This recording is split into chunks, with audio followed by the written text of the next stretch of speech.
ஆஞ்சநேயர் வழிபாடு. கூட்டு தொழில் செய்து அதில் பிரச்சனைகள் ஏற்பட்டு ஏமாந்து பிரிந்து முன்னேற முடியாமல் தவிக்கும் அன்பர்கள்,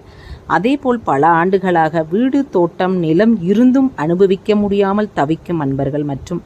மனஸ்தாபங்களால் சொத்துக்களை அனுபவிக்க முடியாமல் தவிக்கும் அன்பர்கள், கஷ்டங்கள் நீங்க இந்த சப்தமி திதி அன்று ஆஞ்சநேயருக்கு தயிர் சாதம் நெய்வேத்தியமாக செய்து இதை பலருக்கும் பூஜை செய்து பலருக்கும் தயிர் அன்னம்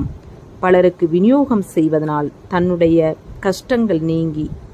தானும் சாப்பிட்டு இதுபோல் பல முறை செய்து வந்தாலும் நம்மளுடைய கர்மாக்கள் குறைந்து நமக்கு பல மடங்கு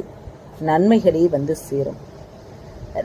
ஸ்ரீ ராமபிரானின் வழிபடுவதனாலும் ஆஞ்சநேயரை வழிபடுவதனாலும் நம்மளுடைய கிரக தோஷங்கள் நிவர்த்தியாகி சனி கிரக தோஷங்களும் நிவர்த்தியாகி ஜாதக